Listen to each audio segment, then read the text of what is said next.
Kalau seorang ulama besar, yang kedua Pak Allah, hidung berlangsung 40 kali, anak klik 2 menit, dalam kitab terus. Jadi ada pendiri 3 orang di kitab baru. Ledo itu balangnya bertemu. Jadi pendirinya dia berapa? Mengenai penampilan pakaian di plaza, pakaian seperti ulama besar pendirinya. Pakai jubah, pakai baju jubah, pakai hijab. Orang siapa baju? Pertama itu malam tidur di masjid, kalau bahasa kita sekarang siang tidur di masjid, malamnya bekerja. Hampir setiap rumah masuk. Ini bajunya. Jadi naul kalau tak ulama kampungnya.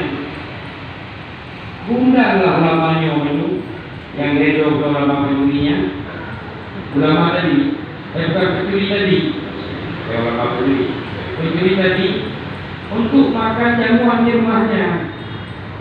Jadi kita akan undang dari dulunya untuk beli makanan. Entah beli makanan di rumahnya. Di rumah ibunya pun.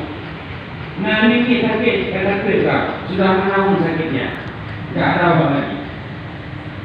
Lepas keluar tentunya, metronya, tidak ingin berkelata. Tadi nak program berkelata, mau program dari, mau fakta dari malah. Ia beliau penting no, tunjukkannya itu, ia dan Allah dengan berkat. Ia gerak jauh lama berada penyakit itu. Berpujian boleh hadir itu.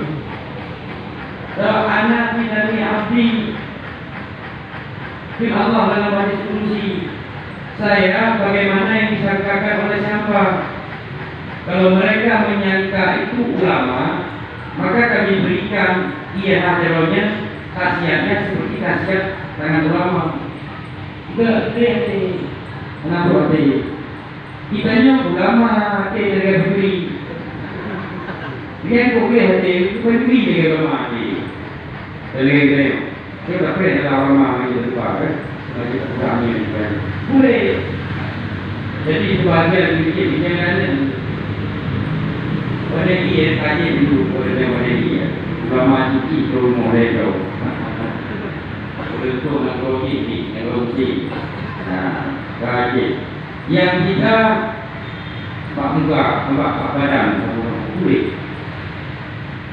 Nah, berulang kemudian, kamu lakukan seperti yang besar.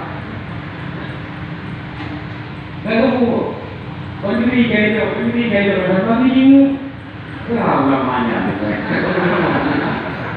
Tapi ada ukur yang tak boleh, yang tidak aku lakukan.